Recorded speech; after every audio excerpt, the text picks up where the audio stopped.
নুন ওয়াল কলামি ওয়া মা ইয়াসতুরুন। আরেকবার বলেন, মা আনতা বিনি'মাতি রাব্বিকা বিমাজনুন।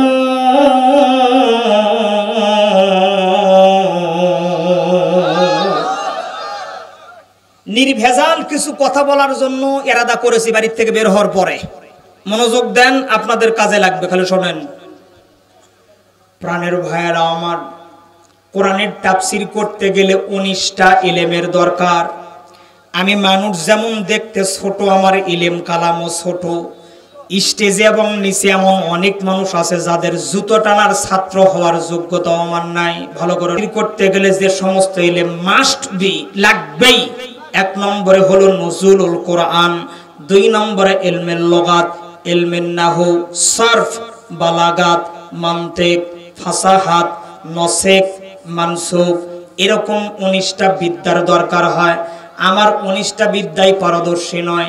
যতটুকু আমার পড়াশোনা, যতটুকু আমার গবেষণা, আমি তো একজন শিক্ষক, ভালো করে শোনেন, ততটুকু থেকে বলার প্রয়াস পাবো।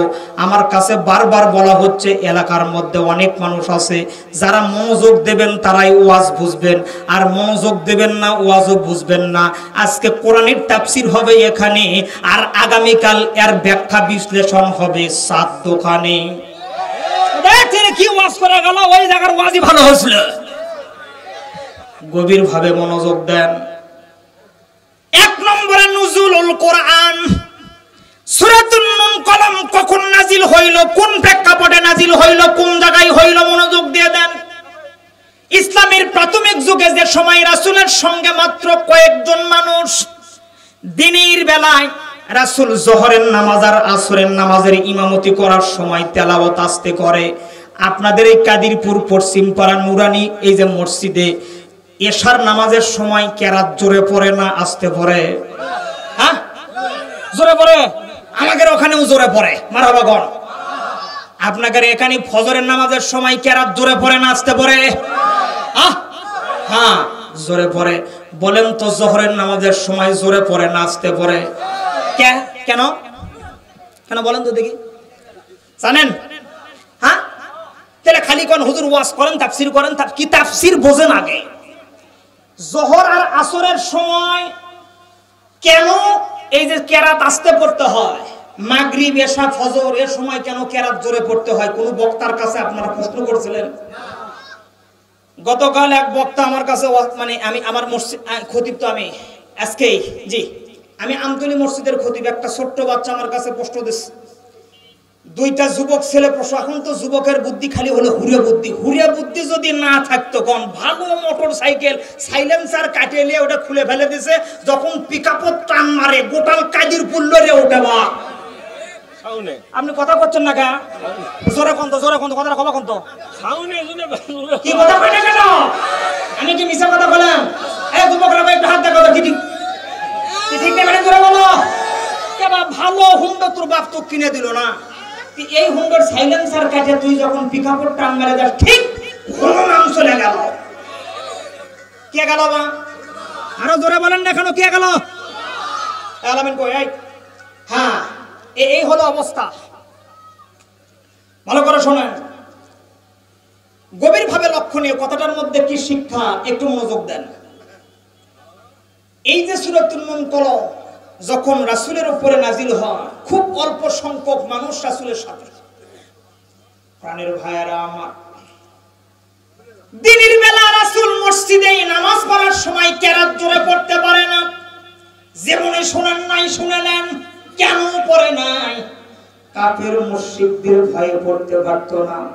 যদি জোরে সূরা তেলাওয়াত করত, কাফের মুশরিক এসে তাদেরকে আক্রমণ করত।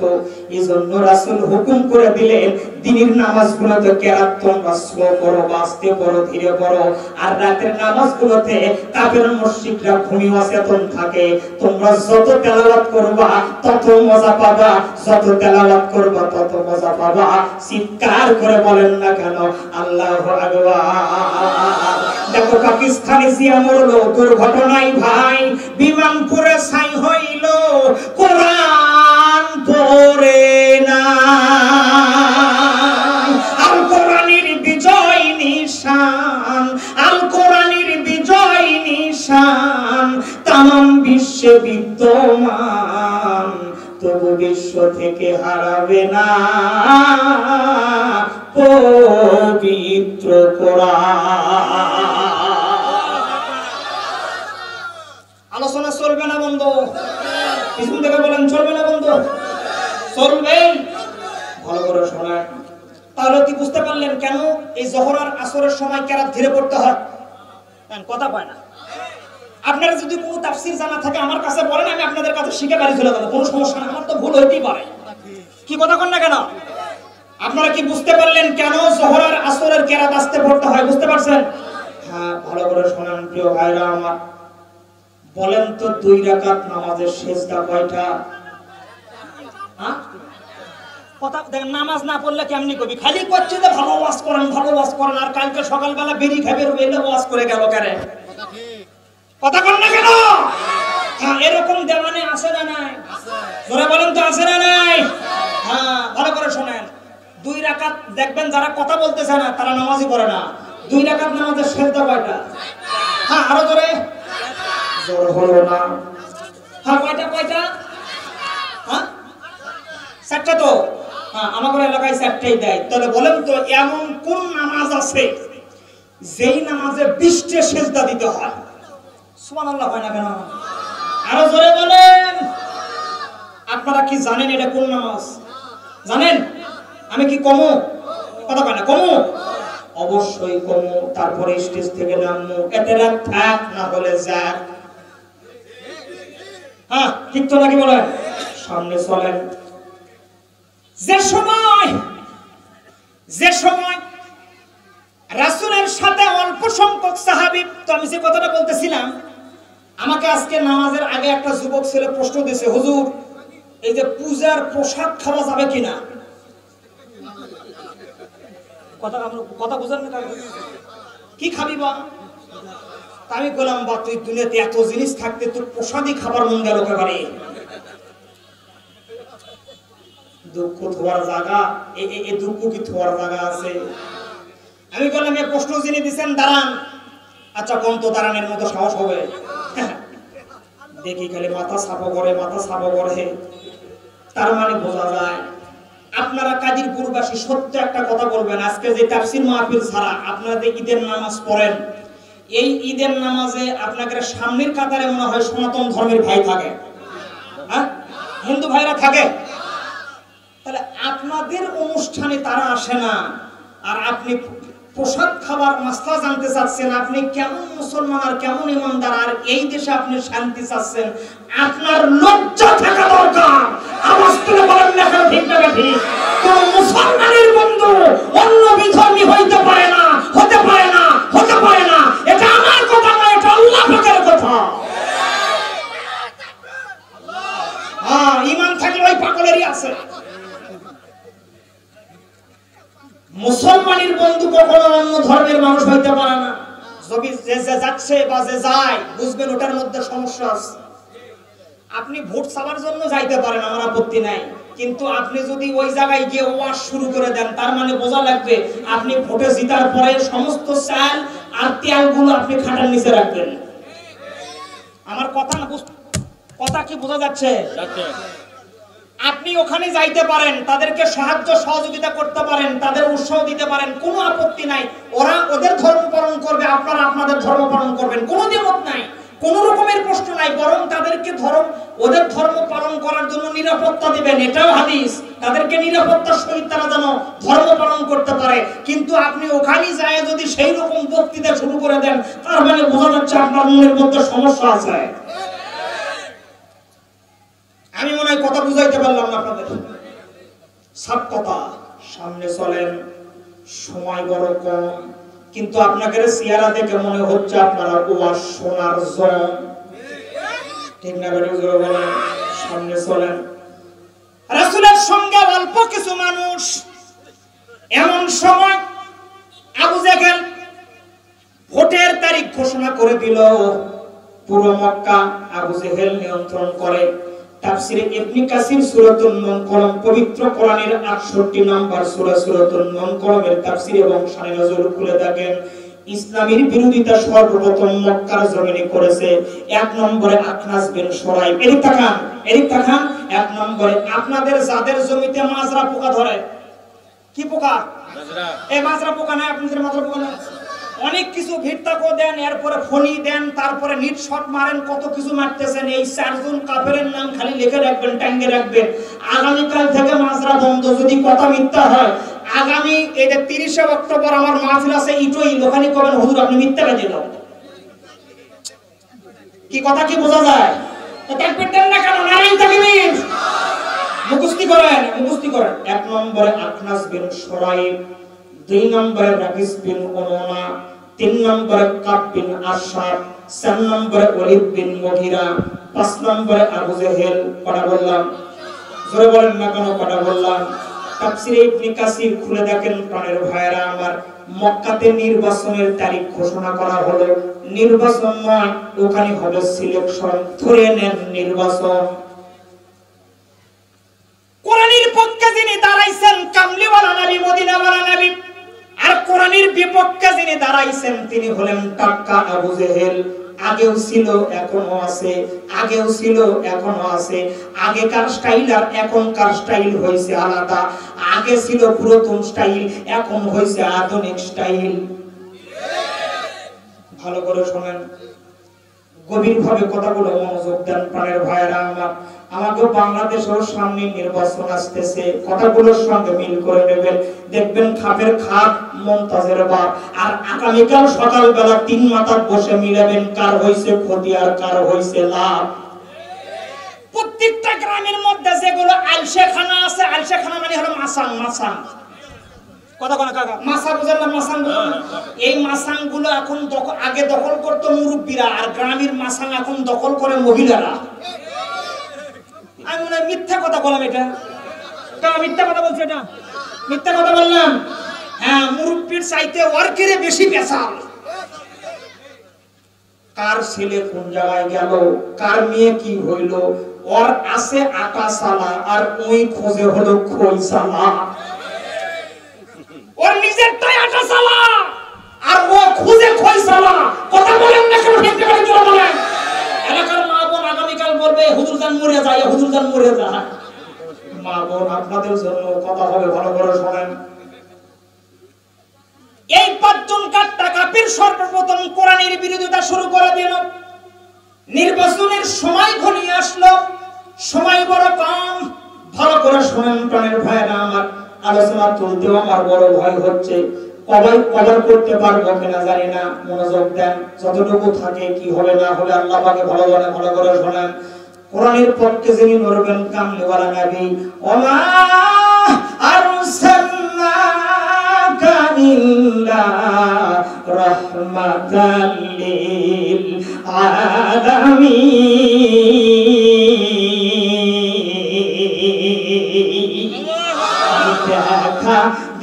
দেখা দেন নবীজি একবার আসি। জবান যার আছে খালি বলেন, দেখা দেন নবীজি একবার আসিয়া। বলেন দেখা দেন নবী গো একবার আসিয়া। আবু জেহেল দেখিল আপনায় উম্মত হইয়া, দেখিলাম না। দেখা দেন নবীজি একবার আসিয়া। বলেন দেখা দেন নবী গো একবার আসিয়া। মারহাবা। খুবই খারাপ হলো। ভালো করে শোনেন, কোরআনের বিপক্ষে যিনি নির্বাচন করবেন আবু জেহেল। প্রাণের ভাইরা আমার, মার্কা বের হয়ে গেল। এরপরে মনে করেন মিছিল মিটিং শুরু হয়ে গেল। সারাদিন আবু জেহেল 500 হোন্ডা নিয়ে মিছিল মিটিং করে, পথসভা করে, মত বিনিময় সভা চলতে থাকলো। চা গরম গরম খাওয়ায়, গোল্লিপ সিগারেটের প্যাকেট, হুন্ডোর তেল কেনার জন্য প্রতিদিন 1200 করে টাকা। এখন আগে ছিল পালসার আর এখন হচ্ছে আলসার, মানে পালসারের ছোট ভাই। এটা মানে আপনারা বুঝা পারেননি। পুরাতন হুন্ডা পালসারের ট্যাঙ্কি লাগে ওই যখন পিকআপ দিয়ে যায় তো মনে হচ্ছে এটাই পালসার, এটার নাম দিয়েছে আমি আলসার। ভালো করে মানে হুন্ডা একটা খাড়া করলেই টাকা 1200 তেলের টাকা। জানি না আমার কথা আপনারা কতটুকু বুঝতেছেন, খালি মিল করেন দেখেন খাপের খাপ। প্রিয় ভাইরা আমার, আবু জেহেল তামাম মক্কা তাকে বেড়ানো শুরু করে দিল টাকাস। তাফসীরে ইবনে কাসিরের লেখক লেখে আবু জেহেলের স্ত্রীর নাম ছিল মাকের। ও উলামায়ে কিরাম যারা আছেন দিলের কান লাগায় দেন, মনোযোগ দিয়ে দেন। প্রাণের ভাইরা আমার, জিদ্দা এয়ারপোর্ট থেকে মাত্র কয়েক ফিট দূরে হলো আরবের লোহিত সাগর, যে জায়গায় সূরাতুল ইনশিয়া নাযিল হইছে। দুইটা সাদা পাথর এখনো ভাসমান আছে। এই জায়গার মধ্যে 12 জন যুবক আর আবু জেহেলের স্ত্রী নাকেরার লাশ এখনো ভাসমান আছে। কিয়ামত পর্যন্ত নিদর্শন দেখানোর জন্য সেই আল্লাহ ফেরাউনের লাশটাকে এখনো মমির মধ্যে, মিশরের পিরামিডের মধ্যে রাখতে পারে। আবু জেহেলের স্ত্রী নাকেরা আর 12 জন তাগড়া যুবকের লাশ এই মিশরের নয়, আর একদম মক্কার এই যে লোহিত সাগর জিদ্দা এয়ারপোর্ট বরাবর দুইটা সাদা পাথরের সামনে এখনো ভাসমান করে রেখেছে। আবু জেহেলের স্ত্রী নাকেরা তৎকালীন মক্কার প্রত্যেকটা যুবকদের কাজ ছিল ড্যান্সার উলঙ্গপনা করে তিনি যুবকদেরকে উৎসাহিত করে স্বামীর পিছনে দিত আব্দুল্লাহর বেটা মুহাম্মদকে দুনিয়া থেকে শেষ করে দেওয়ার জন্য। আল্লাহ ডাকতে বলে পাগল, তাম দুনিয়ার রাজনীতি যেখানে বন্ধ হয় আমি আল্লাহ পাকের রাজনীতি সেখান থেকে শুরু হয়। আমি আল্লাহ পাক ধরি না ধরলে পরে ছাড়ি না। রান্না করা পোলার খাওয়ার ভাগ্য হয় না, বিমানের টিকিট কাটার ভাগ্য হবে না, একটা টেনিস দিয়ে ভালো শাড়ি পরবা এই রকম সময়ও আমি আল্লাহ পাক দেব না। আওয়াজ তুলে বলেন কথা ঠিক না জানি? দুই হাত থেকে বলেন না ঠিক না বলেন। সুতরাং শাহজালালের নির্ভীক সৈনিকেরা খতম করব বিন্দুরই সেলাসা মন্দাগোলা। ওলিদের এই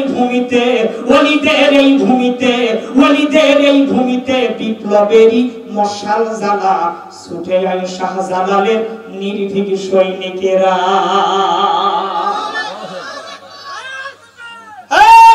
কাদিরপুরবাসী আবু জেহেল পুরো মক্কা চষে বেড়ায়।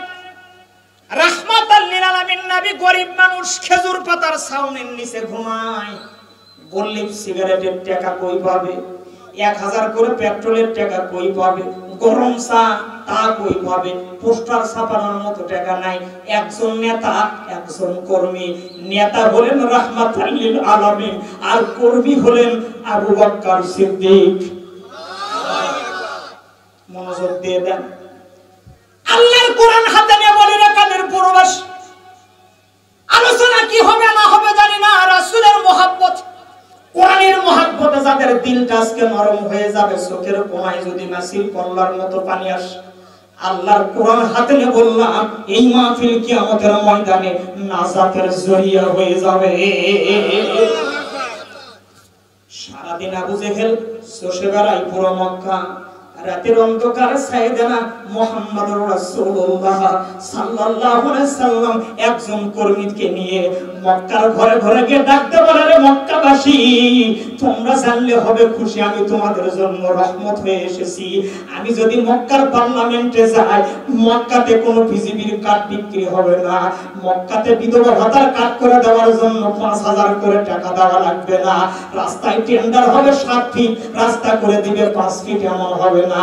আমি যদি মক্কার নেতা হয়ে যাই, মক্কার পার্লামেন্টে যদি চলে যাই, স্বামীর তেল খাটের নিচে পাওয়া যাবে না।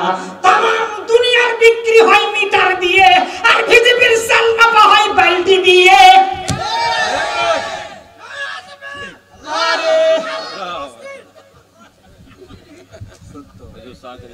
হ্যাঁ, চা ঠান্ডা হয়ে যাচ্ছে, আপনি খাবেন পারে।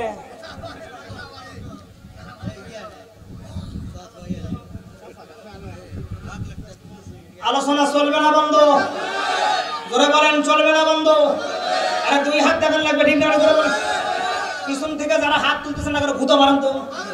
দুই হাত টান টান করে তোলেন, নারায়ে তাকবীর, মাশাআল্লাহ। হাত নামা। ভালো করে শোনেন, সময় বড় কম, আমি এদিক ওদিক যাইতেও পারতেছি না, একটু লক্ষ্য করেন। তামাম দুনিয়ার বিক্রি হয়, সমস্ত কিছু মাপা হয় মিটার আর গাড়ি পাল্লা দিয়ে, আর ওরা মাপে একটা বালতি দিয়ে। কি সব মাপে?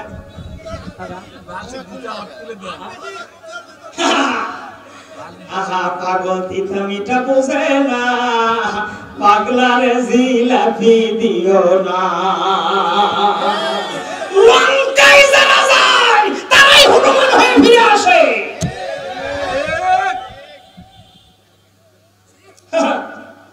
এওয়াজের লাইনে 18 বছর চলতেছে আমার, সারা বাংলাদেশ চষে বেড়ানো মানুষ আমি।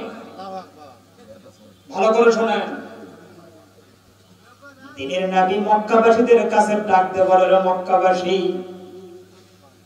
যেই দেশে বাবার কাছে মেয়ে নিরাপদ নয়, যে দেশে ভাইয়ের কাছে ভাই নিরাপদ হয় না। আমাকে এলাকার জমির আল হলো 3 আঙ্গুল করে, আপনাকে এলাকার কি খবর? বড়। আমার কথা কি বুঝতেছে না? আপনি একটু কম তো কথা জোরে কমা কম তো। আপনাকে আল কতটুকু? দক্ষ থোয়ার জায়গা নেই। আমাদের এলাকায় 2টা হাজি আছে বুঝছেন, হজ করে আসছে। এ পাশেও হাজির জমি, এ পাশেও হাজির জমি, মাঝখানের আল হলো 3 আঙ্গুল। এ পাশের হাজি যেরকম করে মারে, আর ওই পাশের ওই হলো কাটিং মাস্টার। ওই কোদাল দিয়ে যত সুন্দর করে পেঁকা করে কাটবি। বগুড়া কেন, বাংলাদেশের কোন টেইলার সেট দর্জির মাস্টারের কাম বাজে নাই, কেসি দিয়ে কাপড় এরকম পেঁকা করে কাটে। কথা কোন না কেন? আচ্ছা আপনারা কি বকরি চেনেন? আচ্ছা কোনটা খাসি, কোনটা বকরি, কোনটা? সাদাটা খাসি, লালটা বকরি, নাকি বলেন? আচ্ছা মাঠে যখন বকরি যায়, তে বকরি কি আইল দিয়ে যায় না জমি দিয়ে যায়? আইল দিয়ে যায় না? বকরির ধর্ম হলো আইল দিয়ে যাবে। এদিক দেখেন তো, এই আইলের কিনারে যখন বকরি দাঁড়ায়, তো আইলের দিকে বকরি তো সাধারণ আমার দিকে দেখেন সোজা হয়ে থাকে, কিন্তু ওই হাজির আইলে যাইয়া এরকম বেঁকা হয়। চিন্তা করে 3 আঙ্গুল আল আমি কেমনি যাবো, এটা কি হাজির আল করে? কথা বলেন না কেন? আর জোরে বলেন, ঠিক না? জোরে বলেন। দুঃখ থোয়ার জায়গা বাংলার জমিনে হয় না। ও মুসলমান, যেদিকে যাবেন সেদিকেই জ্বালা, যেদিকে যাবেন সেদিকেই জ্বালা। এ জায়গায় মাতব্বরি যারা করতেছেন, নানান রকমের কথা বলতেছেন, এ জায়গায় যদি হাত না গো, সময় কম, আমি আলোচনায় যাই, এলে আমার হবে ইনশাআল্লাহ, অন্যদিন হবে। আমাদের দেখেন দিনের নবী ডাক দিয়ে বলেন, মক্কাবাসী, আমি যদি মক্কার পার্লামেন্টে যাই, মক্কার নারীরা নিরাপদ হবে, বাবারা নিরাপদ হবে, যুবতী মেয়েরা নিরাপদে তারা বাড়ি ফিরে যাবে। কোন একদিন এ দেশের আকাশে কালেমার পতাকা দুলবে, সেদিন সবাই খোদাই বিধান পে দুঃখ বেদনা ভুলবে।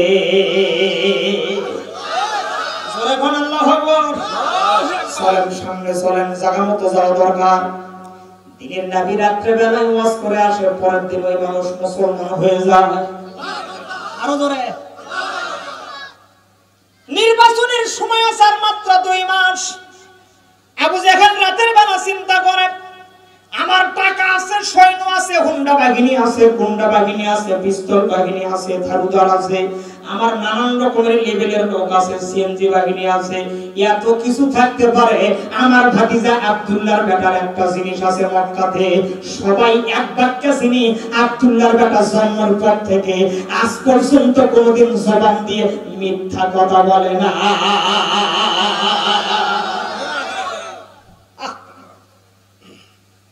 আবু জেহেল রাতের বেলা তার ঘুম ধরে না, চিন্তা করে অমুক সেন্টারে পাস করলে অমুক সেন্টারে ফেল, অমুক সেন্টারে অমুক নেতাকে এত টাকা দেওয়া লাগবে, অমুক সেন্টারের দায়িত্ব আছে অমুক। কিন্তু আব্দুল্লাহর বেটার কিছু লাগবে না। আব্দুল্লাহর বেটার চেহারা যেই মানুষ দেখে রাত্রে বেলায় ঘুম হারাম হয়ে যায়, সকালে এসে রাসূলের হাতে হাত রেখে কালেমা পড়ে মুসলমান হয়ে যায়। ছোট্ট একটা কথা বলি, আপনাদের কষ্ট হবে, বলবো। দ্বীনের নবী দুনিয়াতে আসছে, আসার পরে সুরাইবা নামক দাসী ওনার কোলে আছে। সুরাইবা দাসী তার মার কোলে দিলেন, আমিনার কোলে দিলেন। শুনতেছেন আপনারা প্রিয় ভাইরা, যুবক ভাইরা, শুনতেছেন আপনারা? শোনেন, সুরাইবা আব্দুল মুত্তালিবের কাছে এসে বলতেছেন, শোনেন, আপনার এমন একজন নাতি হয়েছে, এত সুন্দর চেহারার সন্তান আমি জীবনে দেখি নাই। সবাই খবর পেয়ে গেল, চলে আসছে রাসূলকে দেখার জন্য, ছোট্ট বাচ্চাকে দেখার জন্য। আমাদের এলাকায়, আপনাদের এলাকায় যদি মাসুম বাচ্চা হয়, আমার মা বোন যারা আছেন বেলের কান লাগান, বাচ্চাকে দেখতে এসে কেউ বলে ঠিক বাবার মতো হয়েছে, কেউ বলে মার মতো হয়েছে, কেউ বলে দাদার মতো নাক হয়েছে, কেউ বলে যে না ঠোঁটগুলো হয়েছে নানির মতো, কেউ বলে মাথার চুল হবে ওর দাদার মতো, ইত্যাদি কমেন্ট করে। ঠিক না বলেন? কিন্তু আমার রাসূলের ছোট্ট চেহারা দেখে সবাই বলতো দাদার মতো হয় নাই, বাবার মতো হয় নাই, নানির মতো হয় নাই, মার মতো হয় নাই, ইনি হয়েছেন রাহমাতুল লিল আলামিনের মতো। চিৎকার করে বলেন আল্লাহু আকবার। শুনেন, আবু জেহেল চিন্তা করে, এক নম্বর কোন আমার ভাতিজার মিথ্যা কথা বলে না, দুই নম্বরে আমার ভাতিজা তার অনেকগুলো মুজিজা আছে। এদিক দেখেন, আবু জেহেল একদিন হাতের মধ্যে খেজুর নিয়ে যা বলতেছে, ভাতিজা তুমি যদি বলতে পারো আমার হাতের মধ্যে কি আছে, আমি মুসলমান হব। সুবহানাল্লাহ, হয় না কেন? সময় বড় কম। দ্বীনের নবী আমার চক্ষু বন্ধ করে দিলেন। একটু পরে চোখটা মেলায়া আবু জেহেলকে ডাকতে বলে, চাচা আমি কেন বলবো? আপনার হাতের মধ্যে কি আছে ওই বস্তুটাই যদি বলে তাহলে কেমন হয়? চোখ বড় বড় করে আবু জেহেল বলে, এটা মানুষ না জিন। ভিতরে যে আছে সেই বলবে। আবু জেহেল বলে ভালো হয়। দ্বীনের নবী বলে, চাচা আপনি আপনার হাতকে জিজ্ঞেস করেন আমার হাতের মধ্যে কি আছে। আমার ভাতিজা বলতে বলল। প্রাণের ভাইয়েরা আমার, এদিক দেখেন তিরমিজির riwayat, দ্বীনের নবীকে সামনে নিয়ে আবু জেহেল বলে আমার হাতের মধ্যে কি আছে বলে দিয়ে দাও। হাত থেকে আওয়াজ আসে, আসসালাতু ওয়াসসালামু আলাইকা ইয়া রাসূলুল্লাহ, আসসালাতু ওয়াসসালামু আলাইকা ইয়া হাবিবাল্লাহ। দ্বীনের নবী কো আমি উমুকের বাগানের খেজুর বলতেছি। অসংখ্য মুজিজা, অসংখ্য। এটা আমার চেয়ে আপনারা বেশি ভালো জানেন। বাদ দিলাম, অতএব মুজিজা দিয়ে, সত্যবাদিতা দিয়ে তাকে দাবানো যাবে না। টাকা যত তোমার থাকতে পারে, কর্মীও তোমার থাকতে পারে, উপরে ফটর ফটর চলবে, ভিতরে অন্য কাম করে সেটআপ হয়ে যাবে। আরে দুই হাত ধরে বলেন না, একটু ফিকে হয়ে যাবে না। এ বাংলার জনগণ সত্য জিনিস এখন জানতে শিখেছে। আওয়াজ খুলে বলেন ঠিক না ঠিক? কি কিছু কিছু লোক করছে না, আজকাল ওয়াজ জায়গা মতো হচ্ছে। কি কাকা? হ্যাঁ, ভালো করে শোনে। মনিবর জালারে পাঞ্জাবিওয়ালা ভাইরাল হওয়ার জন্য কত কিছু বলতেছে। এখন বাংলাদেশে এক পাগলা সেদিন নেটে ঝুমকা লাগালি, উপরে বিজলি ঝরালি, এই গান কয়ে বক্তা ভাইরাল হয়ে যাচ্ছে। আর বাংলাদেশের টিকটকেরা এটা নিয়ে আবার নানান রকমের কাটিং চলতেছে। এই ভাইরাল ভাইরাল করে বাংলাদেশের এমন ভাইরাস তৈরি হয়ে গেল, আপন বিয়ে করা বউকে উলঙ্গ করতে কোনো দ্বিধাবোধ করতেছে না ক্যামেরার সামনে। শুধু তাই নয়, নিজের ইজ্জত পর্যন্ত, সম্মান আব্রুত পর্যন্ত বিক্রি করার জন্য যেই দেশের যুবকরা প্রস্তুত থাকে শুধুমাত্র নিজেকে ভাইরাল করবে এই একটা আশা নিয়ে। নাউজুবিল্লাহ, জোরে বলেন না কেন? আমি ওই সমস্ত টিকটকার আর ওই সমস্ত ইউটিউবারকে বলতে চাই, ওই সমস্ত মিডিয়া ম্যানদেরকে বলতে চাই, ভাই আপনি দুনিয়াতে ভাইরাল হলো, কিয়ামতের ময়দানে আপনার চেহারাটাকে বিকৃত করা হবে। সূরাতুল আনফাল থেকে দলিল নেন, আপনার চেহারাটাকে বিকৃত করা হবে। আপনার চেহারা ওই দিন আশরাফুল মাখলুকাত, মানুষের মতো হবে না, আপনার চেহারাটা হবে শুকুরের আকৃতি।